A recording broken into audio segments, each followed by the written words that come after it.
शुभम करोति कल्याणम आरोग्यम सुख संपदा शत्रु बुद्धि विनाशाय दीप ज्योति नमोस्तुते असतो मां सद्गमय तमसो मां ज्योतिर्गमय मृत्युर्मां अमृतम गमय।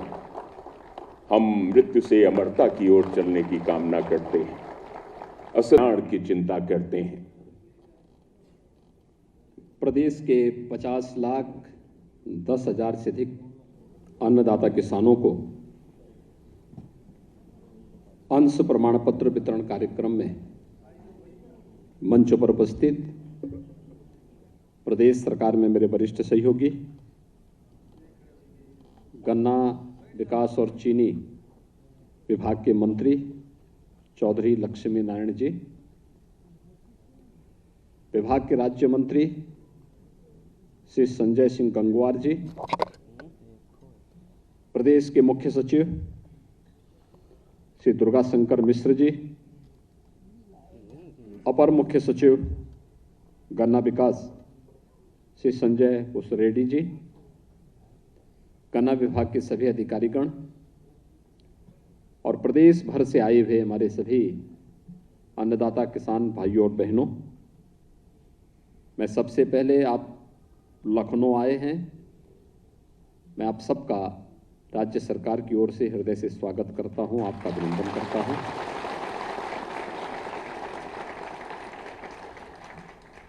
अन्नदाता किसान हमारे लिए सदैव से वर्ण रहा है, सम्मानीय रहा है। और फिर भारत जैसे कृषि प्रधान देश में, और उसमें भी उत्तर प्रदेश, जिस पर प्रकृति और परमात्मा की सीम कृपा है, उस राज्य के माध्यम से न केवल राज्य की 25 करोड़ की आबादी का, बल्कि देश और दुनिया के अन्न के माध्यम से, उत्तर प्रदेश के अन्न के माध्यम से उनका पेट भरने की क्षमता अकेले हमारा उत्तर प्रदेश का अन्नदाता किसान रखता है। आज आप सब यहां पर उपस्थित हुए हैं, आप सब गर्मी, सर्दी, बरसात की प्रवाह के बगैर निरंतर अपने परिश्रम से, अपने पुरुषार्थ से उत्तर प्रदेश और देश के अंदर खुशहाली लाने का कार्य कर रहे हैं। उत्तर प्रदेश को देश की सबसे बड़ी अर्थव्यवस्था बनाने में अपना योगदान दे रहे हैं। मैं इसके लिए आप सबका हृदय से अभिनंदन करता हूं, स्वागत करता हूं। भाइयों बहनों, आज का यह कार्यक्रम बहुत महत्वपूर्ण कार्यक्रम है। देश की सहकारिता आंदोलन को पुनर्जीवित करने का एक अभियान है और हमारा अन्नदाता किसान वह किसी के सामने हाथ फैलाएगा नहीं, बल्कि जहां पर जिस व्यवस्था के साथ वो जुड़ा है, उस व्यवस्था का मालिक बनाने का एक अभियान भी आपके लिए है। और ये आपका परिश्रम और पुरुषार्थ तो है ही, लेकिन मैं भी यहां पर अपने जिन किसान बंधुओं ने अपने विचारों को रखा, लगभग ऐसे 11 किसान भाई और बहनों ने अपनी बात यहां पर रखी थी। ऐसा कोई कह ही नहीं सकता कि किसान है, यानी किसान तो हैं, लेकिन जिस वाक्पटुता का परिचय उन्होंने दिया वो अत्यंत अभिनंदनीय है। मुझे लगता है कि आप ऐसे बोलने लग जाएंगे तो तमाम नेताओं को रिटायरमेंट की तरफ जाना पड़ेगा फिर से।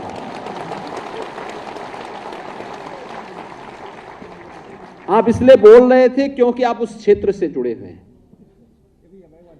जितना ज्ञान आपको है और जिस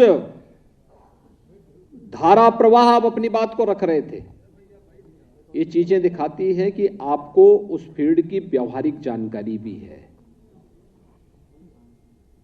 स्वाभाविक रूप से शासन सत्ता में जो लोग बैठे रहते हैं उनको व्यावहारिक कम, सैद्धांतिक जानकारी ज्यादा होती है, लेकिन जो जमीन पर है उसका व्यावहारिक जानकारी ज्यादा होगी। और व्यावहारिक जानकारी इसलिए है कि गन्ना किसान की समस्याएं क्या थी, कैसे गन्ना माफिया हावी होकर के ऐन वक्त पर, जो बात यहां पर श्रीमती ममतेज सिंह जी बता रही थी कि कैसे अपने पूज्य पिता के साथ जाती थी, गन्ना लेकर के गए और बोगी वहां जैसे पहुंचा उसके बाद वहां बता दिया कि अब तो अभी तुम्हारी पर्ची तो हम भेज चुके हैं गांव, और पहले पर्ची लेकर के आओ। आज तो ऐसा कुछ नहीं है। आज तो तकनीक के साथ आपको जोड़ करके एक व्यवस्था बना दी गई कि पर्ची आपके पास हो ना हो, लेकिन आपके पास स्मार्टफोन तो है, और आपके पास नहीं तो उनके पास तो है। आप वहीं से डाउनलोड करके उसको बोलो कि भाई अपना स्मार्टफोन निकालो, चलो मैं इसी में दिखा देता हूं। यानी ये सारी समस्या का समाधान। और इसीलिए प्रधानमंत्री मोदी जी कहते हैं कि भ्रष्टाचार पर प्रहार करना है तो हमें तकनीक को अधिकाधिक उपयोग करना चाहिए। और ये तकनीक गन्ना विभाग ने इसलिए अपनाई, राज्य सरकार ने इसीलिए इस तकनीक का उपयोग किया। जैसे हमारे लगभग 50 से 55 लाख जो गन्ना किसान हैं, इन गन्ना किसान भाइयों और बहनों को किसी गन्ना माफिया की चपेट में ना आना पड़े और इनके परिश्रम का सही लाभ इन्हें प्राप्त हो सके, इस दृष्टि से वह कार्यक्रम आपको दिया गया। और आपने जिस अच्छे ढंग से उसकी व्याख्या की, जो बताया, आप मुझे बताइए, अगर कोरोना कालखंड में हम ये व्यवस्था नहीं लागू करते, क्या संभव था चीनी मिलों को चला पाना? नहीं था। महाराष्ट्र की आधी चीनी मिलें बंद हो गई, कर्नाटक की चीनी मिलें बंद हो गई, ब्राजील दुनिया के अंदर सबसे अधिक चीनी उत्पादन करने वाला देश है, ब्राजील की चीनी मिलें कोरोना में बंद हो गई।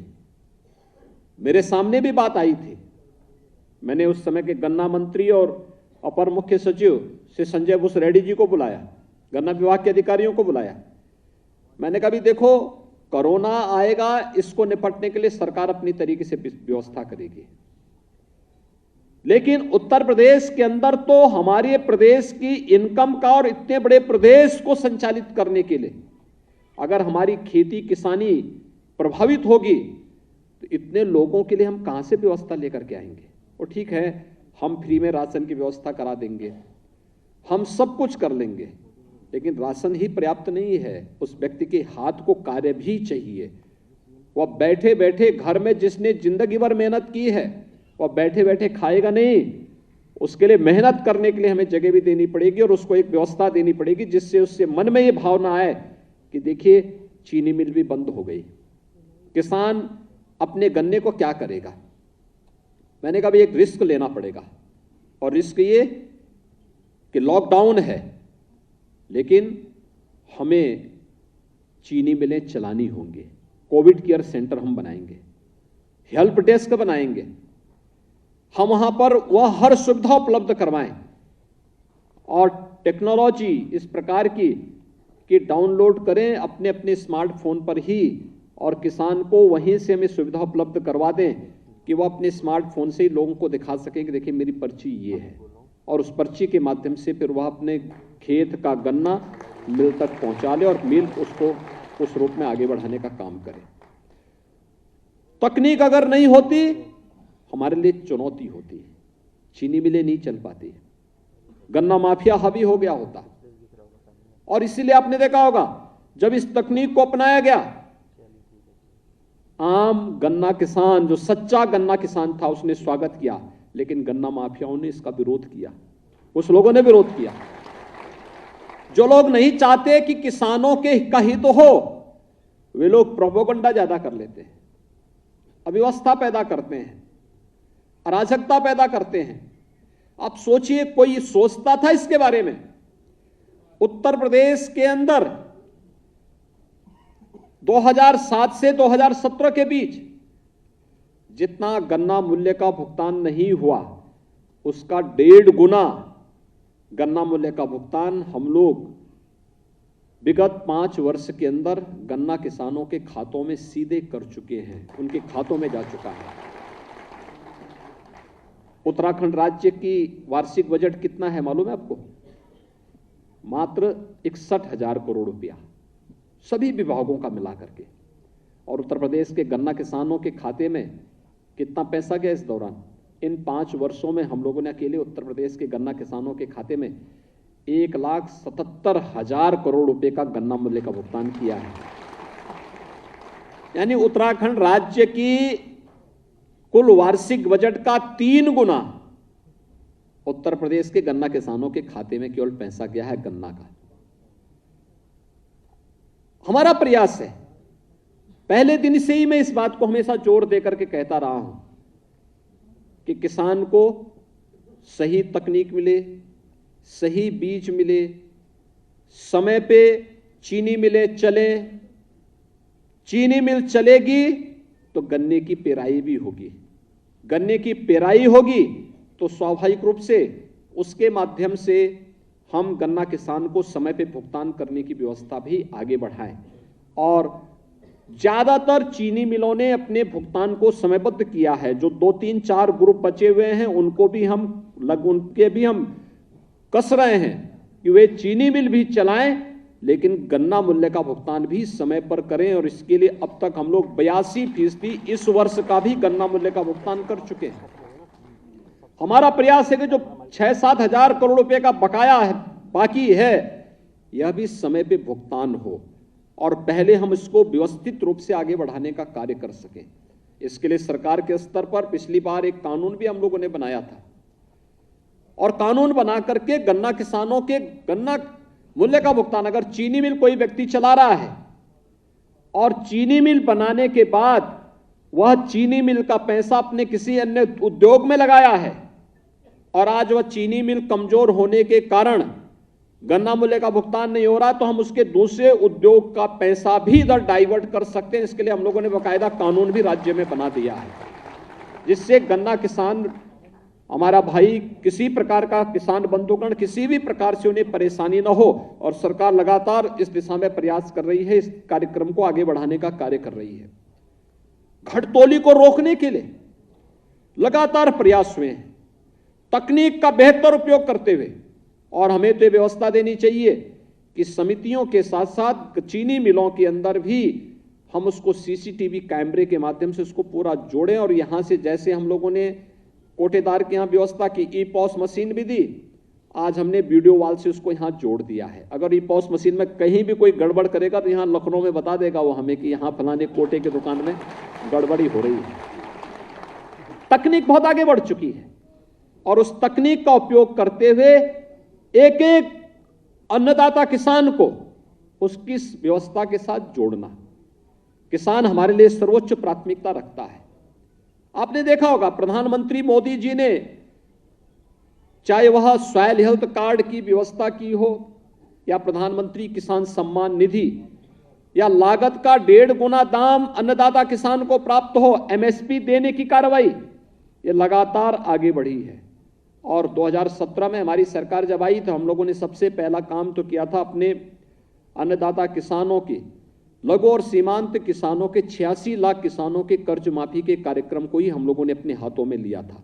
प्रदेश के अंदर, देश के अंदर सफलतम ये कार्य योजना उत्तर प्रदेश सरकार ने लागू की थी। और फिर इस कार्यक्रम को आगे बढ़ाते हुए हमने प्रोक्योरमेंट की नीति भी अपनाई।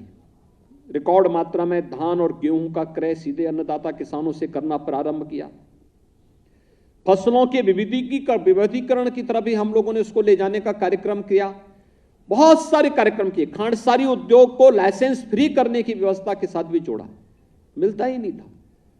लाइसेंस देने में तमाम आना का नहीं, हमने कहा इसको डीम्ड करिए, आवेदन क्या, एक प्रक्रिया के साथ उसको जोड़ो और ऑनलाइन सारी प्रक्रिया को अपना आगे बढ़ा करके, जिससे गन्ना किसान का हित भी हो और अधिक से अधिक लोगों को रोजगार भी प्राप्त हो। चीनी मिलों के पुनरुद्धार की कार्रवाई की। हम सब जानते हैं चौधरी चरण सिंह जी किसानों के मसीहा कहे जाते हैं। चौधरी चरण सिंह जी की कर्म भूमि की चीनी मिल, दशकों से मांग हो रही थी रमाला चीनी मिल के बारे में कि रमाला चीनी मिल का पुनरुद्धार होना चाहिए, कोई नहीं किया। हम लोग आए, एक मुश्त पैसा दिया और वहां पर अब नई चीनी मिल काम कर रही है, बेहतरीन तरीके से काम कर रही है। मुंडेरवा में पिछली सरकारों के समय अन्नदाता किसानों पर गोलियां चलती थी, किसान मारे गए थे। हमने एक मुश्त पैसा दिया और चीनी मिल तो लग गई है। चीनी मिल के साथ साथ वहां डिस्टिलरी लगाने की कार्रवाई हो रही है, फाइन शुगर बनेगी, कोजन प्लांट लगेगा, इथेनॉल उत्पादन का कार्यक्रम आगे बढ़ रहा है। यानी ये सभी कार्यक्रम अब तो एक कॉम्प्लेक्स बनेगा। कोई चीनी मिल आने वाले समय में घाटे में नहीं रहेंगी, क्योंकि भारत सरकार ने जो निर्णय लिया इथेनॉल ब्लेंडिंग का कि हम पेट्रोल और डीजल में भी पहले 10% था, 20% तक यह बना सकते हैं। अब हमारे यानी जो पैसा भारत का पैसा था, जो पहले पेट्रो डॉलर के रूप में दुनिया के कुछ देशों में जाता था, जिसका दुरुपयोग भी होता था हमारे खिलाफ ही, अब ये पैसा उन देशों को न जाकर के हमारे अन्नदाता किसान की जेब में जाएगा, तो उसका बच्चा खुशहाल होगा, उसका घर खुशहाल होगा। और इथेनॉल उत्पादन का रिकॉर्ड भी हमारी चीनी मिलों ने बनाया है, और इसका श्रेय भी आप सभी किसान बंधुओं को ही प्राप्त होता है, क्योंकि गन्ना आपके यहां से गया, इथेनॉल वहां से उन्हें प्राप्त हुआ, और इथेनॉल के माध्यम से आज हम ग्रीन ईंधन भी देने का काम कर रहे हैं।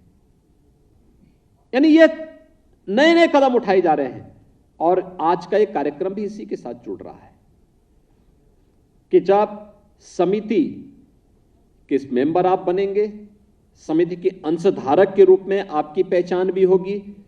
समिति के अंशधारक के रूप में अगर उस समिति से जुड़ी हुई चीनी मिल, अभी बहुत कुछ उसमें आगे बढ़ना है, लेकिन जिस दिन वह प्रॉफिट के साथ आगे बढ़ेगी तो उसका बोनस भी स्वतःस्फूर्त भाव के साथ हमारे अन्नदाता किसान के पास पहुंचता हुआ दिखाई देना चाहिए, और वह कार्यक्रम के साथ जोड़ने का एक अभियान है। ये एक अभियान है जिसके माध्यम से आप भी कह सकते हैं ये चीनी मिल हमारी है, हमारा किसान इस चीनी मिल को चलाता है। इस व्यवस्था के साथ हम भी जुड़े हुए हैं, और सरकार की यही मंशा है। सहकारिता आंदोलन पर हम सब आभारी हैं प्रधानमंत्री मोदी जी के, जिन्होंने भारत सरकार में सहकारिता को एक डिपार्टमेंट के रूप में ही वहां पर उन्होंने उसको एक नए मंत्रालय के रूप में उसे आगे बढ़ाने का काम किया है। नए नए उसमें रिफॉर्म हो रहे हैं, नई तरीके से आगे बढ़ाने का काम हो रहा है। और मेरा यह मानना है कि जनता के मेहनत पर, उनके परिश्रम पर, और उसके द्वारा परिश्रम के बाद जो प्रॉफिट प्राप्त होगा वह कोई व्यक्ति नहीं बल्कि पूरा समुदाय और पूरा समाज उसका लाभ प्राप्त करे। यह सहकारिता उसी आंदोलन का हिस्सा है। पूरे समाज को उसके साथ जोड़ने का एक अभियान है, और यह समितियों के माध्यम से जो आज कार्यक्रम आगे बढ़ रहा है, मुझे लगता है कि इन कार्यक्रमों को, उन समितियों को पुनर्जीवित करना, उन समितियों को पुनर्जीवित करने के बाद हर एक अन्नदाता किसान को उन समितियों का अंशधारक बनाने की कार्रवाई के साथ आगे बढ़ा देना, और फिर अब इसके बाद का अगला चरण हमारा प्रारंभ होगा। प्रदेश के अंदर चीनी मिलों के पुनरुद्धार के एक बड़े कार्यक्रम को लेकर के सरकार आगे बढ़ रही है। आपने देखा होगा कि हम पिछले 2.5 साल से तो हम लोग कोरोना महामारी से जूझ रहे हैं, उसी पे प्रबंधन में, फिर भी उस सब के बावजूद हमने प्रयास किया चीनी मिलें चलें। जब तक अन्नदाता किसान के खेत में गन्ना है तब तक चीनी मिलें चलेंगी, और उस कार्यक्रम को हमने सफलतापूर्वक आगे बढ़ाया है। लेकिन अब कुछ नई चीनी मिलों के बारे में, उन जो पुरानी जर्जर हो चुकी चीनी मिलों की क्षमता विस्तार के बारे में, उनके सुदृढ़ीकरण के बारे में एक नए कार्यक्रम को हम आगे बढ़ा रहे हैं।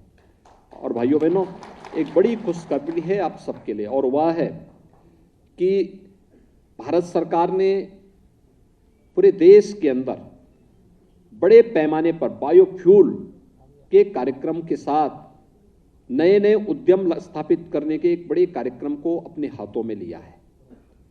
यानी आपके यहां, जैसे आपने चीनी मिल में देखा होगा कि चीनी मिल में आप जाते हैं, एक समय होता था बगास पड़ा रहता था, केवल चीनी का उत्पादन होता था, बाकी चीजें सब वैसे बहा देते थे। लेकिन आज एक एक चीज का अपना उपयोग हो रहा है। क्या चीनी, क्या सीरा, क्या बगास, या कोई भी आज के दिन पर रॉ मटेरियल नहीं है, सब कुछ का उपयोग हो रहा है, और उसका बेहतरीन उपयोग करते हुए चीनी मिल की आमदनी को कई गुना आगे बढ़ाने का कार्य हो सकता है। ऐसे ही प्रदेश के अंदर भी हम लोगों ने एक प्रयास प्रारंभ किया है, इंटीग्रेटेड ऐसे कॉम्प्लेक्स स्थापित करना, बायोफ्यूल के नए नए उद्यम लगाने की कार्रवाई। अब पराली जलाने की नौबत नहीं आएगी। धान या गेहूं आप उत्पादन कर रहे हैं तो उस पराली को जलाने की नौबत नहीं आएगी, उसको आप बांध दीजिए, एक जगह इकट्ठा कर दीजिए और जहां बायोफ्यूल की यूनिट लगेगी वे आपके पास आएंगे, उसका अतिरिक्त पैसा आपको देंगे और वहां भी आपका अतिरिक्त मुनाफा हो गया। अतिरिक्त मुनाफा आप उससे कमाएंगे और बदले में हमें सस्ता ईंधन भी मिलेगा, सीएनजी मिलेगी, सस्ता ईंधन मिलेगा। डीजल पेट्रोल पर हमारी निर्भरता समाप्त हो जाएगी और हमारा प्रयास होना चाहिए कि इससे पहले डीजल पेट्रोल स्वतः समाप्त हो, हम ही उसको तिलांजलि दे दें कि नहीं, अब इसका स्रोत कोई अरब जगत नहीं, दुनिया के वे देश जो कभी कभी इसका दुरुपयोग भी करते हैं, बल्कि उसका स्रोत हमारा अन्नदाता किसान होगा और भारत को और उत्तर प्रदेश को इसका नेतृत्व करने के लिए अपने आप को तैयार करना होगा। इस दिशा से हमारी सहकारी समितियों को अपने आप को तैयार करना होगा। दूसरा, लगभग 10 चीनी मिलों को केंद्र में रख करके भी हम लोग उसको नए उनके पुनरुद्धार के पैकेज को लेकर के आ रहे हैं। अगले 1-2 वर्षों के अंदर हम इन सभी के कार्यक्रम को आगे बढ़ाएंगे और फिर फेज वाइज हर चीनी मिल की क्षमता विस्तार करना, जर्जर चीनी मिलों के स्थान पर नई चीनी मिलों को लगाना, पीपीपी मॉडल पर भी हम लोग कुछ कार्यक्रमों को आगे बढ़ाने का कार्यक्रम करेंगे। और मैं विश्वास के साथ कह सकता हूं कि आने वाला समय अब इस आशंका से ग्रसित होने की आवश्यकता नहीं कि चीनी मिल बंद होगी, नहीं, आने वाला समय हमारे गन्ना किसानों का होगा। गन्ना किसान अपनी प्रगति और खुशहाली को अपनी आंखों के सामने देख पाएंगे। पिछली सरकारें अनिर्णय का शिकार थी, वे फैसला जो लेती थी एक तरफा फैसला लेती थी, वह फैसले न चीनी मिल के पक्ष में होती थी न गन्ना किसानों के पक्ष में होती थी, वे उनके स्वयं के पक्ष में होती थी। हमने गन्ना किसान को सर्वोच्च प्राथमिकता देते हुए फैसले लेने प्रारंभ किए, उसका लाभ सभी को प्राप्त हो रहा है, राज्य खुशहाली की दिशा में अग्रसर हो रहा है और उसी दिशा में हम सबको मिलकर के कार्य करना होगा, एक सामूहिकता के साथ कार्यक्रम आगे बढ़ाना होगा। मैं गन्ना विभाग से इस बारे में कहूंगा कि जो गन्ना मूल्य का बकाया भुगतान अभी बचा है, हमारा प्रयास हो हर हाल में नया सत्र प्रारंभ होने के पहले गन्ना मूल्य का भुगतान अन्नदाता किसानों के खाते में जरूर हो जाए। इसकी स्पेशल बैठक किए जाने की आवश्यकता है। कहीं भी इसमें कोई कंफ्यूजन कहीं किसी को नहीं होना चाहिए और अन्नदाता किसान का एक भी पैसा कोई व्यक्ति दबाने का दुस्साहस न कर सके। हमें इस दिशा में अपने कार्यक्रम को आगे बढ़ाना होगा। तो किसी भी प्रकार की घटतोली न हो, जैसे हम लोगों ने मजबूती के साथ आज ई पर्ची के माध्यम से हर किसान को राहत दी है और गन्ना माफिया की कमर तोड़ने का काम किया है, ऐसे ही हम आने वाले समय में तकनीक का उपयोग करते हुए अधिकाधिक लाभ अपने गन्ना किसानों को उपलब्ध करवाने में सफल होंगे। नए बीज और नई तकनीक को अपनाने की दिशा में भी अग्रसर होना। अभी हम देखते हैं हमारा किसान अभी भी पर एकड़ 150 पौने 200 कुंटल ही उत्पादन कर पा रहा है, जबकि उत्तर प्रदेश की धरती में पूरब हो या पश्चिम, मध्य हो या अन्य जो बुंदेलखंड से भी जुड़े हुए कुछ जनपद ऐसे हैं जहां पर गन्ना उत्पादन की व्यवस्था है। हमारा प्रयास हो जहां 150 कुंटल पर एकड़ पैदा हो रहा है उसे हम 200 कुंटल तक पहले चरण में पहुंचाएं, जहां पौने 200 हो रहा है उसको 250 तक पहुंचाने की व्यवस्था करें। आप देखना, एक एकड़ में 300 से लेके 500 कुंटल उत्पादन करने की क्षमता उत्तर प्रदेश की धरती रखती है। सिंचाई की सुविधा हमने विकसित कर ली है और तेजी के साथ आगे बढ़ा रहे हैं। 5 वर्ष में 21 लाख हेक्टेयर लैंड को अतिरिक्त सिंचाई की सुविधा उपलब्ध करवाई गई है। इसको और अच्छे ढंग से आगे बढ़ाने का काम कर रहे हैं। लागत कम होना, अगले 5 वर्ष के अंदर एक कार्य योजना हम तैयार कर रहे हैं कि ट्यूबवेल से आपको कम हम लोग सोलर पैनल उपलब्ध करवाने की कार्रवाई के साथ आपको जोड़ना चाहते हैं, जिससे आपकी बिजली का खर्चा 0 पे आ जाए। एक बार सरकार उसमें सब्सिडी देगी, लेकिन अगर हम उस पैनल को लगाते हैं तो हमें उसके साथ लेकिन तकनीक को अपनाना पड़ेगा, टिश्यू कल्चर को अपनाना पड़ेगा, ड्रिप इरिगेशन को अपनाना पड़ेगा। टिश्यू कल्चर और अगर हम लोग ड्रिप इरिगेशन के साथ जुड़ते हैं, जो खेत हम आधुनिक तकनीक के साथ उसको जोड़ते हैं, नेचुरल फार्मिंग के साथ अगर आप उसको जोड़ते हैं, जो खेत आज आपका 1 एकड़ में 150 कुंटल गन्ना दे रहा है, आप देखना वही खेत आप व्यवस्थित तरीके से एक बार ध्यान दे देंगे, एक टिश्यू से दूसरे की दूरी एक निश्चित दूरी हो जाए, समय पे खाद मिले, ड्रिप इरिगेशन के साथ आप उसको जोड़ेंगे, उसी खेत में यानी लागत भी कम हुई, लेकिन उसी खेत में आप 300 से लेकर 500 कुंटल गन्ना उत्पादन करने की क्षमता पैदा कर सकते हैं। और मैं विश्वास के साथ कह सकता हूं, ये उत्तर प्रदेश के अंदर एक क्षमता है और हमें आने वाला कल गन्ना किसानों का कल बनाना ही पड़ेगा। इस दिशा में नए प्रयास करने होंगे। आज यहां पर विभिन्न सहकारी समितियों में आपको अंशधारक प्रमाण पत्र उपलब्ध कराया जा रहा है और हमारा प्रयास होना चाहिए हम उन स्थितियों में पैदा करें जब यहीं पे बुलाकर हम आप सभी अंशधारकों को आपका बोनस भी उपलब्ध करवाने के साथ जोड़ सकेंगे। आप सबको आज के इस व्यवस्था के लिए, इस कार्यक्रम के लिए एक बार फिर से मैं आपका अभिनंदन करता हूं और आपके आगामी अभियान के प्रति अपनी शुभकामनाएं भी देता हूं।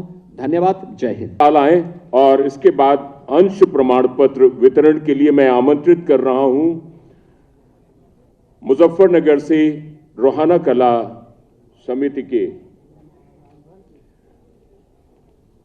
श्री सुरेंद्र सिंह जी, पुत्र श्री हरपाल सिंह जी।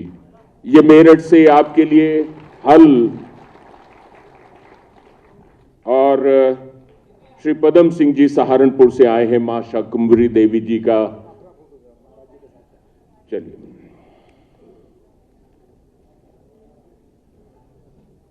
महाराज जी के साथ में आपका चित्र। अब मैं आमंत्रित कर रहा हूं श्री सुरेंद्र सिंह जी को, पुत्र श्री हरपाल सिंह जी, कछौली गांव से, रोहाना कला समिति, मुजफ्फरनगर जिला। श्री सुरेंद्र सिंह जी और श्रीमती ममतेश, पत्नी श्री जयबीर, सेहरा गांव, बुलंदशहर जिला, सयाना समिति।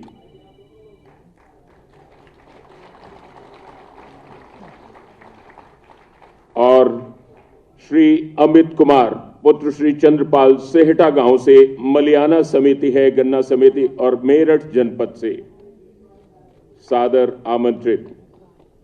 और मुरादाबाद परिक्षेत्र, अमरोहा जिला, अमरोहा समिति, गजेंद्र सिंह जी, पुत्र श्री राजेंद्र सिंह, केलसा गांव से,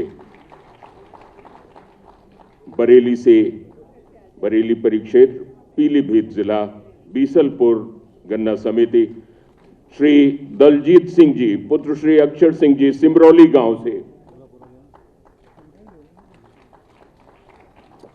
और लखनऊ परिक्षेत्र, हरदोई जिला, गन्ना समिति, हरदोई गेट, श्री अनिल कुमार सिंह जी, पुत्र श्री जमुना बख्श सिंह जी, नया गांव मुबारकपुर गांव है। और लखनऊ के परिक्षेत्र के सीतापुर गांव से, सीतापुर समिति, अजय कुमार जी, इटौवा किशुन गांव से, अजय कुमार जी, पुत्र श्री राम स्नेही। अयोध्या परिक्षेत्र, अयोध्या जिला और गनौली गन्ना समिति, श्री रमेश चंद्र, पुत्र श्री राम, बिटौरा गांव से। और इसके बाद चलते हैं देवी पाटन परिक्षेत्र, गोंडा जिला, मनकापुर गन्ना समिति, अर्जुन वर्मा जी, पुत्र श्री शिव प्रसाद जी, गांव है करौंदी। गोरखपुर परिक्षेत्र, बस्ती जिला, बभनान गन्ना समिति और गांव है बहान, अनूप कुमार पांडे जी, पुत्र श्री राम मूर्ति जी। और इस श्रृंखला में अंतिम गन्ना किसान देवरिया परिक्षेत्र कुशीनगर जिला छितौनी गन्ना समिति राजकुमार सिंह जी पुत्र श्री महात्म सिंह जी, गांव है सेखुई खास। और इसके बाद माननीय राज्य मंत्री